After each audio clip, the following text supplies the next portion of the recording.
The headliners. समसामयिक विषयवस्तुमा आधा घण्टा विचार विवेचना गरिने कार्यक्रम द हेडलाइनर्समा यहाँलाई स्वागत छ। यो हो रेडियो कान्तिपुर, रेडियो राष्ट्रको र कार्यक्रमको नयाँ श्रृङ्खलाका साथ उपस्थित भएको छु। मेरो नाम हो पवन। आज पनि तपाईसँग प्रत्यक्ष र परोक्ष सरकार राख्ने विषयवस्तुलाई उठाउने जमर्को गरेका छौँ। आज हामीले छानेको विषयवस्तु र त्यो विषयवस्तुमाथि विचार विवेचना गर्नका लागि निम्ताएका अतिथिलाई तपाईँ 55 41 906 मा टेलिफोन सम्पर्क गरेर प्रश्न पनि टिपाउन सक्नुहुनेछ। तर एउटा आग्रह, यदि तपाईले सोध्न खोज्नु भएको प्रश्नको उत्तर कार्यक्रमका दौरान नै आइसकेको छ भने कृपया त्यस्ता खालका प्रश्न 55 41 906 मा टिपाउने कष्ट नगर्नुहोला।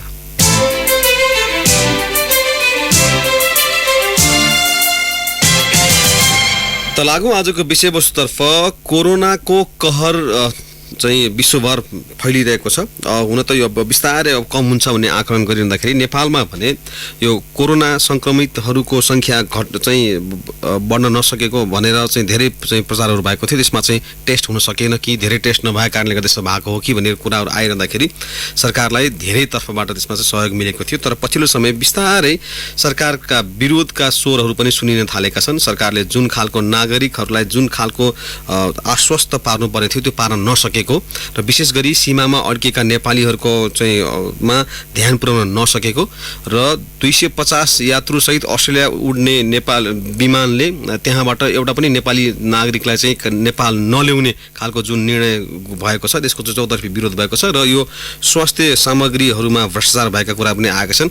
र यिनै विषयमा आज हामी कुराकानी गर्नेछौँ र कुराकानीको लागि हाम्रो टेलिफोन सम्पर्कमा आइसक्नु भएको छ पूर्व परराष्ट्र मन्त्री एवं नेपाली कांग्रेसका सहमहामन्त्री डाक्टर प्रकाश शरण महत। डाक्टर साहब, यहाँलाई कार्यक्रममा स्वागत छ।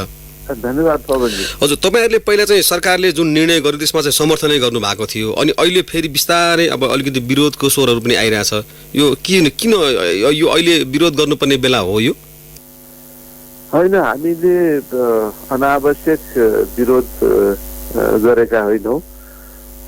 सुरुमै हामीले यो अन्तर्राष्ट्रिय रूपमै जुन संक्रमण भएको छ कोरोना भाइरसको, संसार नै यसबाट प्रभावित भएको छ। ठुल्ठुला शक्तिशाली देश नै यसको अगाडि निरीह भएको छ।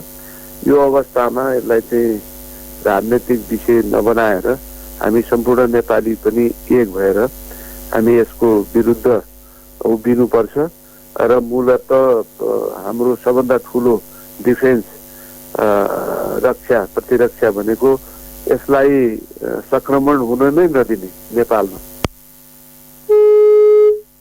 उहाँसँगको टेलिफोन सम्पर्क विच्छेद भएको छ। हामी उहाँसँग चाहिँ टेलिफोन सम्पर्कमा रहने प्रयास पनि गर्नेछौँ। यो पछिल्लो समय जुन चाहिँ भारतबाट आएका नेपालीहरू चाहिँ खेतमा बसिरहेको अथवा भनौँ चाहिँ अल्पत्र परेको भन्ने समाचारहरू पनि आएका छन्।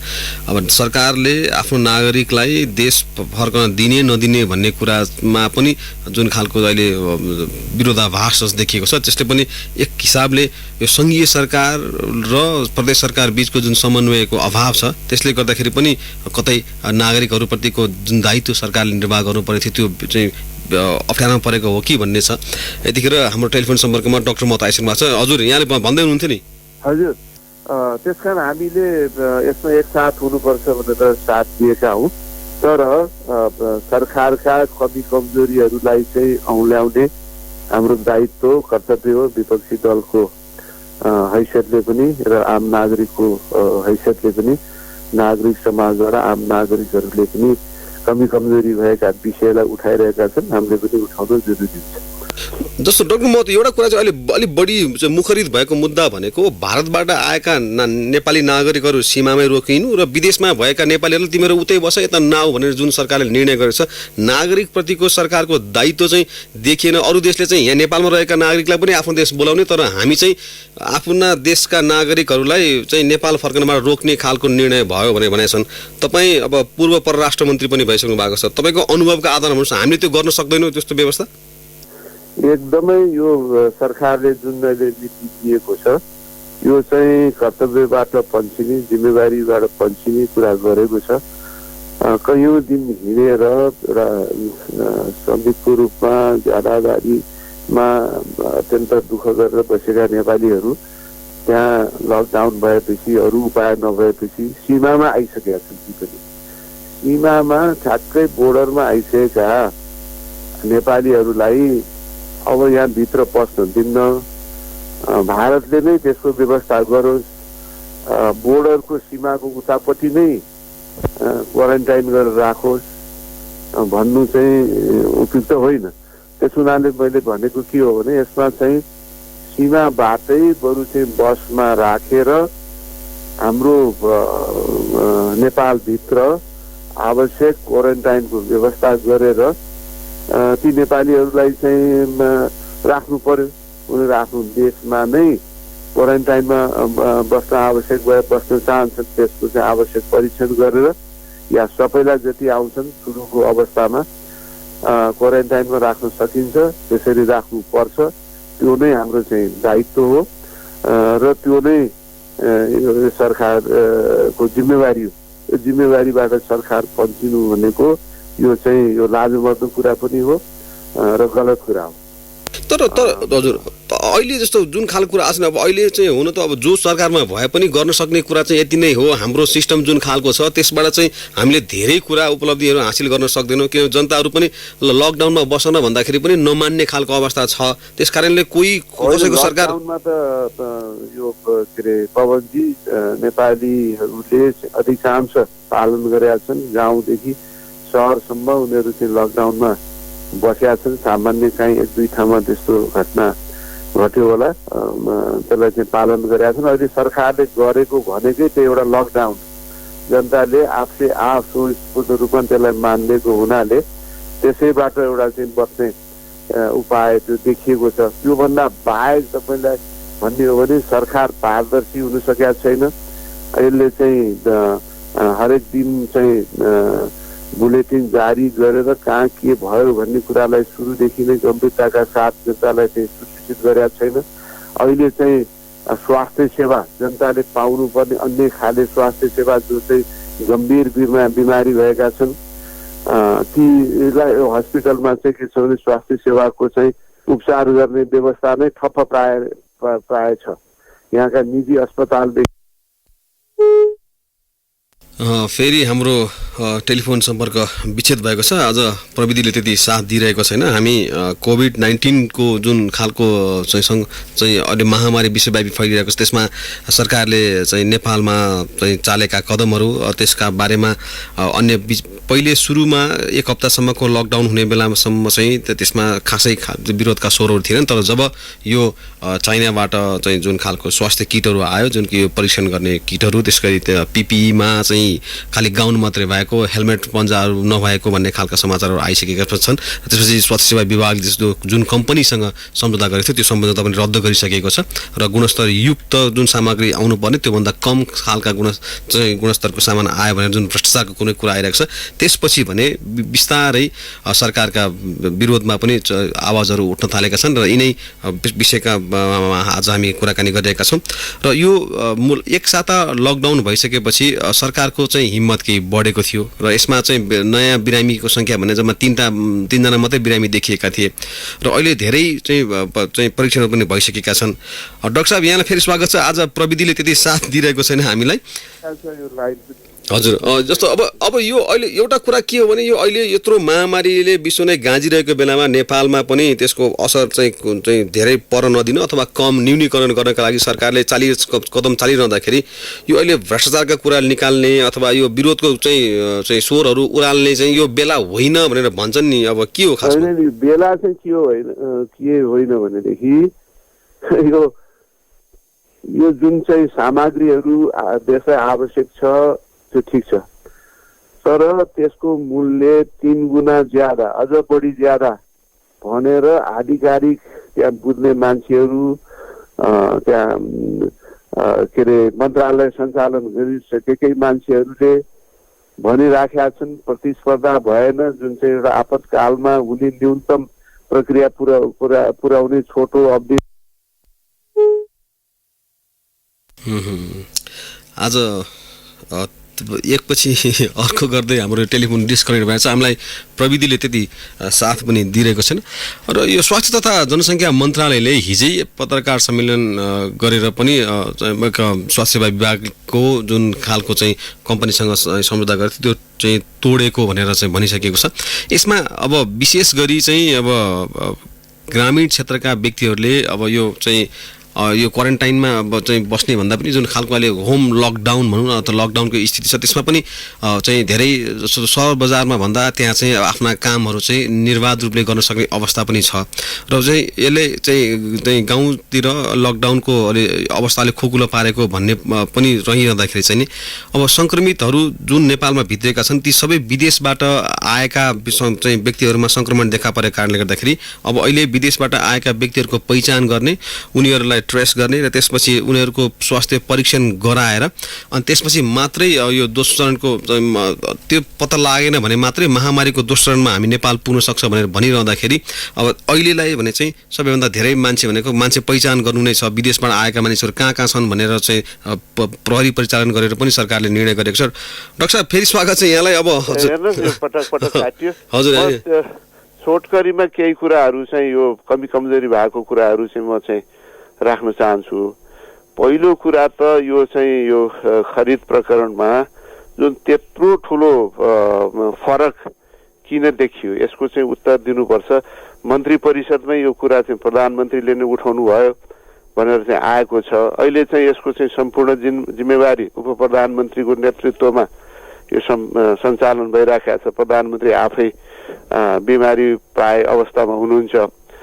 त्यसकारण यसको चाहिँ पारदर्शी ढङ्गले नेपाली जनतालाई उत्तर दिनुपर्छ। यसको आवश्यक छानबिन पनि हुनुपर्छ भन्ने मलाई लाग्छ। यस्तो बेलामा पनि भ्रष्टाचार हुने हो भने त्योभन्दा दुर्भाग्यपूर्ण कुरा के हुन सक्दछ, त्योभन्दा लाजमर्दो कुरा के हुन सक्दछ। यसको चाहिँ स्पष्ट चाहिँ छानबिन हुनुपर्छ। जहाँसम्म यो प्याकेजको व्यवस्था छ, प्याकेजको व्यवस्था पनि सरकारले हचुवाको रूपमा गरेका छ। त्यसमा कुनै किसिमको स्पष्ट बजेटको व्यवस्था पनि गरेको स्थिति चाहिँ छैन। बजेटको कुरा गर्ने हो भने तपाईँलाई अब कति पैसा चाहिँ छुट्याएको केही भनिएको छैन। असङ्गठित क्षेत्रमा काम गर्नेहरूको लागि कुनै किसिमको व्यवस्था गरिएको छैन। सुनिरहनु भएको छ? हजुर डाक्टर साहब सुनेको छ। जस्तो असङ्गठित क्षेत्रको मजदुरहरू जुन दैनिक ज्यालादारीमा काम गर्नेहरू छन् उनीहरूको लागि के व्यवस्था हो त्यो केही पनि भनिएको छैन। अब यो भाडामा बस्नेहरूले आफैले चाहिँ यो पैसा नलिउन् भनेर पुग्छ, यत्तिकै भइहाल्छ, यत्तिकै सबैले उधार भएर नलिने अवस्था आउँछ। त्यसको चाहिँ केही पनि व्यवस्था छैन। 10% मूल्य घटाउने भनेको छ। 10% मूल्य सरकारले भनेर कसले घटाउने हो? त्यसको केही व्यवस्था छैन। ग्यासको चाहिँ अहिले नै अभाव भइसक्यो। अरू खाद्यान्न वस्तुहरू पनि बिस्तारै अभाव हुँदैछ, मूल्य वृद्धि हुँदैछ। यसका प्रति सरकारले के व्यवस्था गर्ने हो? स्थानीय निकायसँग मिलेर खुवाउने व्यवस्था गर्ने भनेको छ। कहाँ त्यस्तो अहिलेसम्म व्यवस्था भयो त्यो थाहा छैन। हामीले एउटा विपक्षी दलको नाताले देशभरिका हाम्रो जुन पार्टीको चाहिँ संयन्त्र छ त्यो पार्टी संयन्त्रलाई हामीले चाहिँ परिचालन गरिराखेका छौँ। एउटा चाहिँ सन्देश प्रवाह गर्ने, आवश्यक ठाउँमा सहयोग गर्ने र चाहिँ दुःख सुखमा साथ दिने स्थानीय निकायहरूलाई हामीले त्यही भनिराखेका छौँ। हाम्रो पार्टीको संयन्त्रले त्यो गरिराखेका छ। हामीले सुरुमै 50 लाख यो सरकारी यो चाहिँ रिलिफ कोषमा जम्मा पनि गरौँ। सबभन्दा अगाडि नै हामीले चाहिँ गऱ्यौँ हाम्रो जे चाहिँ क्षमता थियो। त्यस कारण हाम्रो तहबाट गर्ने कोसिस हामीले गरिराखेका छौँ। तर सरकारसँग साधन स्रोत छ, सरकारसँग संयन्त्र छ, सरकारसँग पुलिस प्रशासन बजेट छ भनेदेखि यसको चाहिँ नेतृत्व व्यवस्थापन गर्ने नेतृत्व त चाहिँ सरकारले गर्नुपर्ने हो नि। त्यो चाहिँ सरकार यसप्रति चाहिँ गम्भीर भइराखेका छैन। त्यो दुर्भाग्यपूर्ण कुरा हो। जस्तो चाहिँ दिल्लीमै त्यो तब्लिगी जमात भन्नेको एउटा मुस्लिम समुदायको एउटा सेक्टको चाहिँ ठुलो भेला भयो। त्यो भेलामा चाहिँ व्यापक संक्रमण भयो। विभिन्न देशका मान्छेहरू त्यहाँ थिए। र अहिले चाहिँ भारतमा नै हाकार भइराखेको छ। त्यही कारणले त्यसमा चाहिँ 19 जना नेपालीहरू पनि सहभागी भएको भनेर चाहिँ आएको छ। मैले चाहिँ परराष्ट्र मन्त्रीको पनि ध्यान आकर्षण गरेँ, पछि उत्तर दिन्छु भन्नुभयो, उहाँले फेरि चाहिँ फोन गर्छु भन्नुभयो, गर्नु पनि भएन। र त्यहाँ के भएको छ, अब ती जुन भाग लिने नेपालीहरू नेपालभित्र पसिसके कि उतै छन् कि अब त्यसको पनि स्पष्ट कुरा चाहिँ सरकारले चाहिँ गरिराखेका छैन। त्यसकारण हाम्रो भनाइ के हो भने सरकार जिम्मेवार हुनु पर्यो। हामी यसका विरुद्ध, कोरोनाको विरुद्ध सरकारसँग मिलेर चाहिँ अगाडि बढ्न चाहन्छौँ, तर पारदर्शी हुनु पर्यो, गम्भीर हुनु पर्यो, जनता प्रति जिम्मेवार हुनु पर्यो। यो परीक्षणको व्यवस्थालाई चाहिँ व्यापक बनाउनु पर्यो। जति ज्यादा परीक्षण भयो उति चाहिँ को चाहिँ संक्रमित भयो भएन भने थाहा हुन्छ, र चाहिँ संक्रमण हुने सम्भावित पपुलेसन को हो त्यसको पहिचान गर्नु पर्यो। सरकारले काम गर्नु पर्यो। त्यो हामीले बनायो, त्यो चाहिँ काम चाहिँ त्यसरी चाहिँ गम्भीरतापूर्वक चाहिँ भएको छैन। अहिले चाहिँ उप प्रधानमन्त्री नै सर्वेसर्वा यो चाहिँ यसको चाहिँ जिम्मेवारी पनि उहाँले लिनुभएको छ। त्यसको चाहिँ पारदर्शी ढङ्गले यो चाहिँ जुन चाहिँ यो सामान प्रकरणमा 1 अरब 25 करोडको खरिद प्रकरणमा G2G नै किन हुन सकेन? G2G नै खरिद गर्न सकिन्थ्यो। अरूले चाहिँ के छ भनेदेखि चाहिँ प्रतिस्पर्धा आह्वान गरेर फेरि अरूलाई चाहिँ हटाएर चाहिँ आफ्नो नजिककोलाई चाहिँ कसरी दियो, त्यसको त प्रश्न गर्दा हजुर डाक्टर साहब जस्तो हजुर यहीँनिर चाहिँ जस्तो एउटा कुरा अब यहाँले भने जस्तो G2G गर्न सकियो सकेन भन्ने कुरा अर्को होला, तर सँगसँगै यो के भने जस्तो अब यो अहिले जुन खालको चाहिँ सामग्री आएको छ त्यसमै पनि अब चिनिया दूतावासका चाहिँ चिनिया राजदूतले चाहिँ यो चाहिँ सिचुवान प्रोभिन्सका चाहिँ बाट हामीले सहयोग चाहिँ पाएको र त्यसपछि चाहिँ चिनिया दूतावासले सहकार्य गरेको ज्याकमा फाउन्डेसन, अलिबाबा फाउन्डेसनबाट आएको सामग्री भन्ने भनिरहेको छ। सरकारले हामीले किनेर ल्याएको भनेर भनिरहेको छ। यो सूचना चाहिँ प्रवाह गर्ने कुरामा चाहिँ किन कन्जुसाइ गर्छ? अब सत्तामा त यहाँहरू पनि रहनु भएको छ, यो सत्तामा पुगिसकेपछि चाहिँ यो सूचना लगाउनु पर्छ भन्ने खालको कुरा हो कि के हो डाक्टर साहब खासमा चाहिँ? हामी त हेर्नुहोस्, हामी त सधैँ पारदर्शी थियौँ, हामीलाई यस्तो खाले कुरा आउँदैन। उहाँहरू चाहिँ लुकी छिपी गर्ने, चुपचाप गर्ने, जनतालाई विश्वास नगर्ने कुरामा चाहिँ धेरै विश्वास गर्नुहुन्छ यो अहिलेको सरकार। त्यही नै समस्या हो। अरू देशको हेर्नुभयो भने उनीहरूले चाहिँ यो सरकार प्रमुखै आफै 2-3 घण्टामा सूचना गरिराखेका छ, आफ्नो कमी कमजोरी नि बताइराखेका छन्।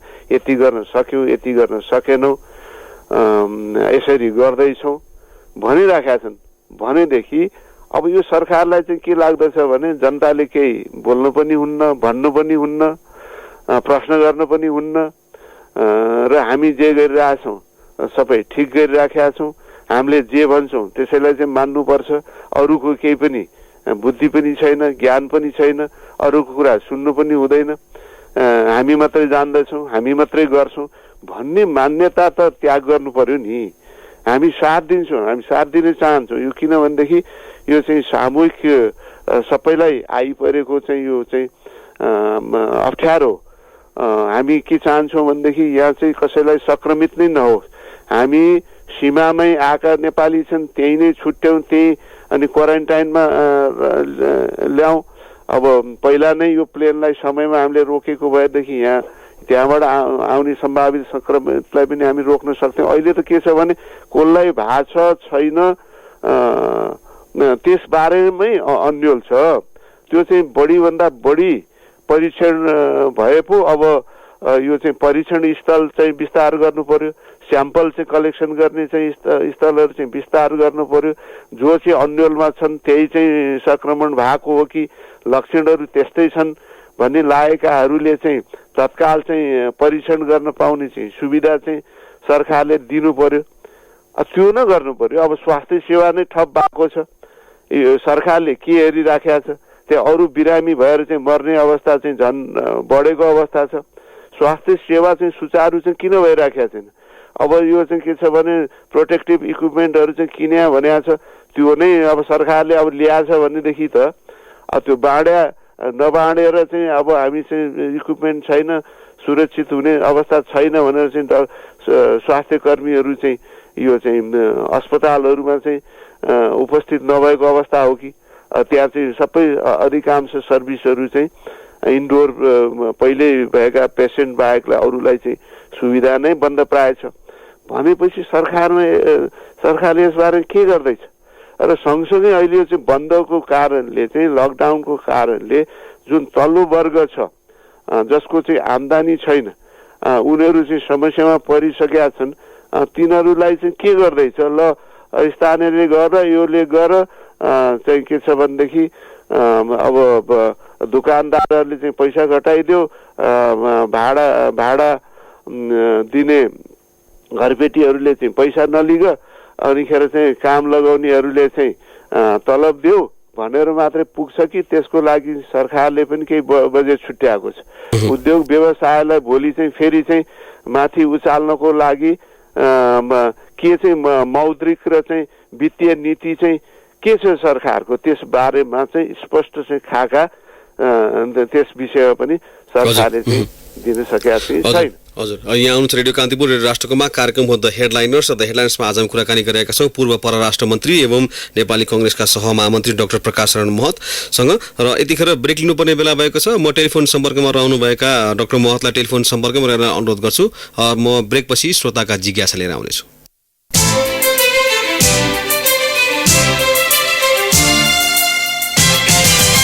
ब्रेकपछि पुनः स्वागत छ। यहाँ हुनुहुन्छ रेडियो कान्तिपुर रेडियो राष्ट्रकोमा कार्यक्रम हो द हेडलाइनर्स। द हेडलाइन्समा आज हामी डाक्टर प्रकाश शरण महतसँग कुराकानी गरिरहेका छौँ। उहाँ पूर्व परराष्ट्र मन्त्री एवं नेपाली कङ्ग्रेसका सहमहामन्त्री पनि हुनुहुन्छ र सरकारले यो जुन खालको कोभिड-19 को संक्रमण रोक्नका लागि जुन खालको निर्णयहरू लिएको छ त्यो निर्णय पछिल्लो समय विवादित हुँदै गएको र भ्रष्टाचारका पनि कुराहरू आएको सन्दर्भमा हामी आज उहाँसँग कुराकानी गरिरहेका छौँ।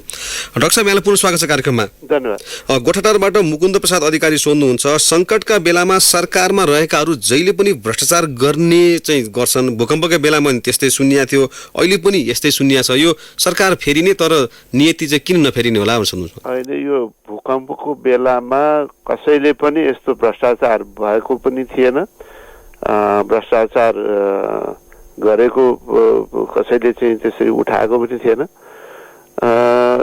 र त्यो मलाई लाग्छ अहिले त यो चाहिँ किन्ने मूल्यमै आकाश पाताल फरक देखिएपछि आम जनताको तहबाट चाहिँ प्रश्न उठिराखेको छ, त्यसको उत्तर चाहिँ सरकारले दिनुपर्छ। हजुर, ललितपुर बखुण्डोलबाट नवीन शर्मा सोध्नुहुन्छ, अहिले जो सरकार आएको भए पनि गर्न सक्ने यति नै हो भनेर सरकारले भनिरहेको छ, अथवा सरकार चाहिँ अर्कै पार्टीको भएको भए अहिले अवस्था फरक हुन सक्थ्यो त त्यसो भए भनेर सोध्नुहुन्छ। होइन, यो गम्भीरता चाहिँ देखिएन, स्पष्ट कुरा हो। जस्तो तपाईँले चाहिँ बोर्डरमा बसेका आइसकेका नेपालीलाई बसमा राखेर चाहिँ नेपालभित्रको चाहिँ क्वारेन्टाइन गरेको चाहिँ स्थलमा स्कुलहरू खाली छन्, अरू ठाउँ खालीहरू छन्, त्यति राख्न सकिँदैन। त्यति पनि सरकारले गर्न सक्दैन। सरकारले खाली चाहिँ घर घरमा बस भनेर मात्रै जिम्मेवारी पुरा हुन्छ अनि थप यो चाहिँ परीक्षणहरू चाहिँ बढाउनु पर्दैन अनि खेर त्यस्तै गरेर चाहिँ स्वास्थ्य सेवाहरूलाई सुनिश्चित गर्नु पर्दैन। अहिले चाहिँ यो बन्दको कारणले जुन अभाव चाहिँ भएको छ, हामी अभाव हुन दिँदैनौँ, महँगी हुन दिँदैनौँ भनेको छ, तर चाहिँ त्यो भइराखेको छ। ती कुराहरू त बढी चाहिँ प्रभावकारी ढङ्गले चाहिँ काम गर्न सकिन्छ नि।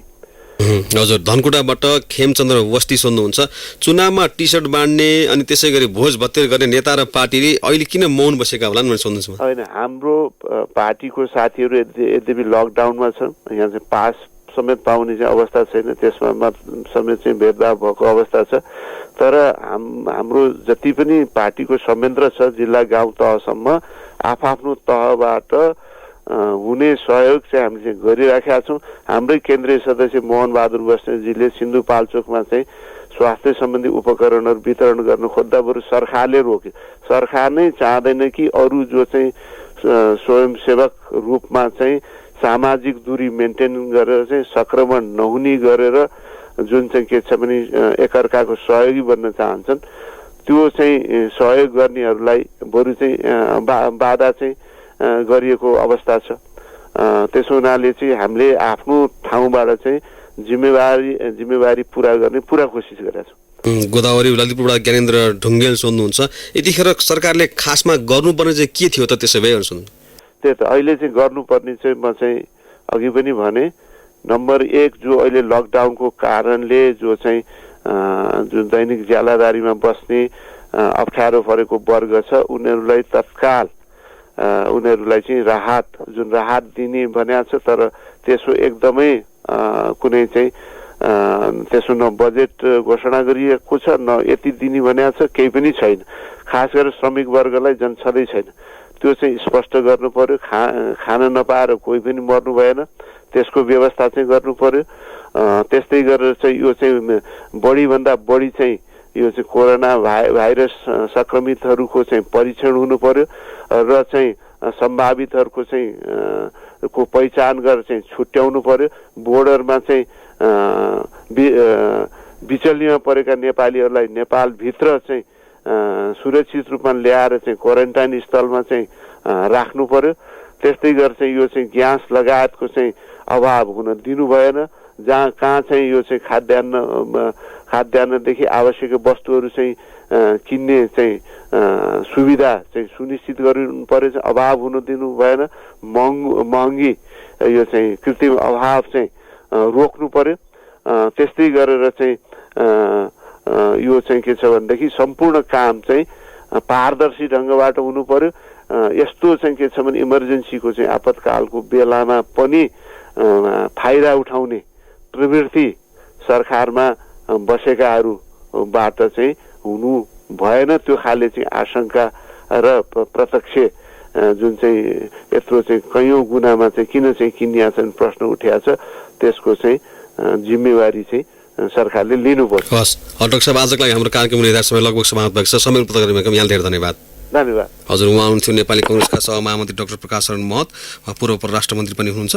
आज हामीले सप्तरीबाट एमडी जिब्रिल हकले सोध्नु भएको प्रश्न, इनरुवाबाट श्याम खतिवडा, मोरङबाट चुडामणि भट्टराई, सुनसरीबाट गोविन्द दङ्गाल, मोरङबाट अम्बिका प्रसाद कोइराला, झापाबाट गगन समर लिम्बू र विराटनगरबाट बोध प्रसाद पराजुली राख्नु भएको प्रश्न राख्न सकेनौँ। र तर उहाँहरूको प्रश्नको आशय चाहिँ हामीले कार्यक्रमको दौरानै राखिसकेका थियौँ र उहाँहरू सायद उत्तर पनि पाउनुभयो भन्ने हामीले आशा गरेका छौँ। भोलि नयाँ विषय र प्रसङ्गका साथ पुनः आउने नै छौँ। तबसम्मका लागि रेडियो कान्तिपुर न्युज डेस्क सम्पूर्ण सहकर्मी सहित म पवनलाई पनि बिदा दिनुहोस्। नमस्कार।